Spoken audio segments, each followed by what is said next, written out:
അത് ഈ നിങ്ങൾ ഈ ന്യായീകരണത്തിൻ്റെ ഈ ഒരു പത്രക്കുറിപ്പിൽ മാത്രം ഈ കാര്യത്തെ പരിമിതപ്പെടുത്തുന്നത് ഒരു ശരിയായ രീതിയാണോ എന്നും അതൊന്നും കൂടി ആലോചിക്കണമെന്ന് എനിക്ക് സൂചിപ്പിക്കാനുള്ളത്. കാരണം വെച്ചാൽ ഈ വിഷയം വളരെ വലുതാണ്.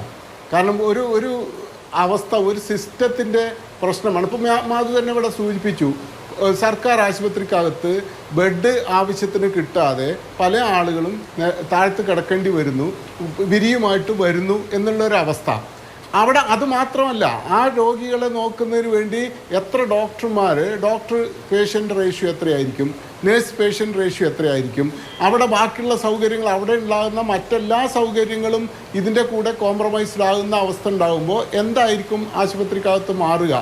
അവിടുത്തെ വെള്ളത്തിൻ്റെ ആണെങ്കിൽ മറ്റു സൗകര്യം, ഇത് ഒക്കെ സംഭവിച്ചുകൊണ്ടിരിക്കുന്നുണ്ട്. ഇപ്പോൾ ഒരു രോഗി വരുമ്പോൾ നിങ്ങൾ വരണ്ട എന്ന് പറയാൻ, ഇപ്പോൾ ശ്രീ ചിത്രയിൽ പോലെ അല്ലെങ്കിൽ RCCയിലെ പോലെ നമുക്ക് അഡ്മിഷൻ നിയന്ത്രിക്കാനൊന്നും സാധാരണ നമ്മുടെ ഈ ഗവൺമെൻറ് ആശുപത്രികളിലോ ഇത്തരം സാധാരണ ആശുപത്രികളിലോ കഴിയില്ല. കാരണം അങ്ങനെ ചെയ്തു കഴിഞ്ഞാൽ അവിടെ നിങ്ങൾ പറഞ്ഞതുപോലെ തന്നെ രാഷ്ട്രീയ സ്വാധീനം ഉപയോഗിക്കാനും മറ്റ് അഴിമതി നടത്താനും ഒക്കെ ഉള്ള ശ്രമം നടത്തിക്കൊണ്ടിരിക്കുന്ന ഒരു അവസ്ഥയാണ് നമ്മുടെ നാട്ടുകാരൊക്കെ ചെയ്യുന്നത് നാട്ടുകാരാണല്ലോ. അവർ എന്നിട്ട് അതിനും കുറ്റം മറ്റുള്ളവരെ പറയുന്ന അവസ്ഥയാണല്ലോ നമ്മൾ മാധ്യമങ്ങൾ അവതരിപ്പിക്കുന്നത്. ഞാൻ സൂചിപ്പിക്കുന്നത്, എന്നാൽ ഈ സംവിധാനം കൂട്ടണമെങ്കിൽ തീർച്ചയായിട്ടും അതിന്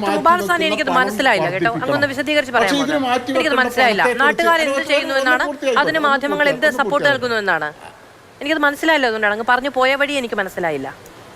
അതായത് അത് നേരത്തെ മാധു സൂചിപ്പിച്ച എന്താ, അവിടെ അഡ്മിഷൻ കിട്ടണമെങ്കിൽ, അവിടെ കാര്യങ്ങളൊക്കെ നടക്കണമെങ്കിൽ രാഷ്ട്രീയ സ്വാധീനം ഉപയോഗിച്ചുകൊണ്ട് അഴിമതി കാണിച്ചാലേ നടക്കൂ എന്നുള്ളതാണ് മാധു തന്നെ അവതരിപ്പിക്കുന്നത്. ഇത് ചെയ്യാൻ ശ്രമിക്കുന്ന ഞാൻ അങ്ങനെ പറഞ്ഞിട്ടില്ല ഡോക്ടർ മുബാറക് സാനി. ഞാൻ പറഞ്ഞത് ഇതാണ്, ഏതെങ്കിലും സ്വാധീനമുള്ളവരുടെ കയ്യും കാലും പിടിച്ച്, അല്ല എന്റെ കുഞ്ഞിന്, എന്റെ അച്ഛന്, എന്റെ അമ്മയ്ക്ക് ഇന്ന പ്രശ്നമാണ്, ഒന്ന് വിളിച്ചു പറയൂ എന്ന് പറയുന്നുണ്ട്. ആലപ്പുഴ മെഡിക്കൽ കോളേജിൽ ഒരു വൃദ്ധ നടന്നങ്ങോട്ട് ചികിത്സയ്ക്ക് പോയിട്ട് തിരിച്ച് മോർച്ചറിയിൽ നിന്ന് ഇറങ്ങിക്കൊണ്ടുവന്ന വാർത്ത നമ്മൾ കണ്ടിരുന്നു. സൂപ്രണ്ടിനെ വിളിച്ച് കരഞ്ഞപേക്ഷിച്ച് സൂപ്രണ്ട് പറഞ്ഞിട്ട് പോലും ICUയിലേക്ക് മാറ്റിയില്ല എന്നാണ് അവരുടെ മകൻ മാധ്യമങ്ങളോട് പറഞ്ഞത്.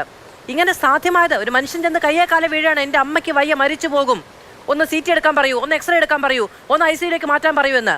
അത് അഴിമതിയല്ല, അത് മനുഷ്യന്റെ ഗതികെട്ടുള്ള വിലാപമാണ്. പറഞ്ഞോളൂ മാധു. അതാണ് ഞാൻ പറയുന്നത്. സർക്കാർ ആശുപത്രി പൊതുസ്ഥാപനം എന്നുള്ള നിലക്ക് എല്ലാ ആളുകൾക്കും ന്യായമായ രീതിയിൽ സൗകര്യങ്ങൾ ലഭ്യമാക്കുന്ന ഒരു സിസ്റ്റമാണ് ഉണ്ടാക്കിയെടുക്കേണ്ടത്. അതിന് ഇന്നത്തേക്കാൾ കൂടുതൽ റിസോഴ്സസ് നമുക്ക് ആവശ്യമുണ്ട്.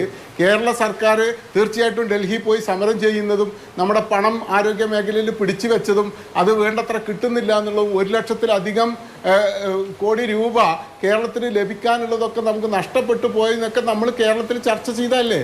ഈ കേരളത്തെ സംബന്ധിച്ചിടത്തോളം തന്നെ നോക്കുമ്പോൾ, ജനസംഖ്യാടിസ്ഥാനത്തിൽ നോക്കുകയാണെങ്കിൽ, അതേപോലെ തന്നെ ഇവിടെയുള്ള ആരോഗ്യ പ്രശ്നങ്ങളുടെ കാര്യത്തിൽ നോക്കുകയാണെങ്കിൽ, കേന്ദ്ര ഗവൺമെൻറ് മാറ്റിവെക്കേണ്ട ഫണ്ട് ഇനിയും വർദ്ധിപ്പിക്കണം. കാരണം വിദ്യാഭ്യാസത്തിനും ആരോഗ്യത്തിനൊക്കെ വലിയ തരത്തിൽ നികുതി പണം വരുന്നത് കേന്ദ്ര ഗവൺമെൻറ്റിനാണ്. പക്ഷേ കേന്ദ്ര ഗവൺമെൻറ് മൊത്തം ബഡ്ജറ്റിനകത്ത് മാറ്റിവെക്കുന്നത് 1% മാത്രമാണ്. ലോകത്ത് ഏത് രാജ്യങ്ങൾ എടുത്തു നോക്കൂ, അവിടെ 8%, 10% ഒക്കെ ബജറ്റിൻ്റെ തുക മാറ്റിവെക്കുമ്പോൾ ഇവിടെ 1% അതിൽ താഴെ മാറ്റിവെക്കുകയും ആ മാറ്റിവെക്കുന്ന തരത്തിലേക്ക് അത് ഗവൺമെൻറ്റിൻ്റെ സംവിധാനം, ഇതിനെ വിമർശിക്കാൻ, ഒരു സിസ്റ്റത്തെ വിമർശിക്കാൻ, അതിൻ്റെ രാഷ്ട്രീയ തീരുമാനങ്ങൾ എടുക്കുന്ന സ്ഥലത്തേക്ക് വിമർശനത്തെ കേന്ദ്രീകരിപ്പിക്കാതെ വ്യക്തിപരമായിട്ടുള്ള ഇത്തരം ഇഷ്യൂകളിലേക്ക് മാറ്റിവെച്ചുകൊണ്ട് ഇത് വീണ്ടും വീണ്ടും പറഞ്ഞുകൊണ്ടിരിക്കുന്നതുകൊണ്ട് എന്ത് തരം മാറ്റമാണ് ഉണ്ടാവുക? ഇപ്പൊ നേരത്തെ പറഞ്ഞു വന്ദനദാസിന്റെ വിഷയങ്ങൾ ഇവിടെ സൂചിപ്പിച്ചു. ഒരു കുഞ്ഞിന് ഒരു ചികിത്സക്കെത്തി അവയവം മാറി ശസ്ത്രക്രിയ നടത്തുന്നു. ആ പശ്ചാത്തലത്തിലാണ് നമ്മൾ ഈ വിഷയം ഇന്ന് ചർച്ചയ്ക്കെടുക്കുന്നത്. ഇതല്ലാതെ കേരളത്തിന്റെ ആരോഗ്യ മേഖലയിൽ മൊത്തത്തിൽ പ്രശ്നമുണ്ട്, അടിസ്ഥാന സൗകര്യമില്ല, നമ്മൾ കൂടുതൽ മെച്ചപ്പെടേണ്ടതുണ്ട് എന്ന് പറഞ്ഞൊരു ചർച്ച സംഘടിപ്പിച്ചാൽ ഇല്ല. കേരളം നമ്പർ 1 ആണ്, നമുക്ക് പൊന്തൂവലുണ്ട് എന്നുള്ളതായിരിക്കും പ്രതിരോധം. ഒരു സംഭവം ഉണ്ടാകുമ്പോഴാണ് അതിനെ ചുറ്റിപ്പറ്റി അടിസ്ഥാന സൗകര്യ മേഖലയിലേക്ക് അല്ലെങ്കിൽ സംവിധാനത്തിലേക്ക്, അതിൻ്റെ അഡ്മിനിസ്ട്രേഷനിലേക്ക്, അതിലെന്തൊക്കെ കെടുകാര്യസ്ഥതയുണ്ടോ അതിലേക്കൊക്കെ നമുക്ക് വിരൽ ചൂണ്ടാൻ കഴിയുന്നത്. അല്ലാതെ വ്യക്തിപരമായ കാര്യം എടുക്കാതെ പോകാൻ കഴിയുമോ? ഒരു മനുഷ്യൻ അനീതി ഉണ്ടായാൽ അവരോട് ചേർന്ന് നിന്ന് വേണ്ടേ നമ്മൾ ചർച്ച മുന്നോട്ട് പോകാൻ? മാധു, അതാ ഞാൻ സൂചിപ്പിച്ചത്, ഇതിനകത്ത് ഇത് പുതിയൊരു കാര്യമല്ല,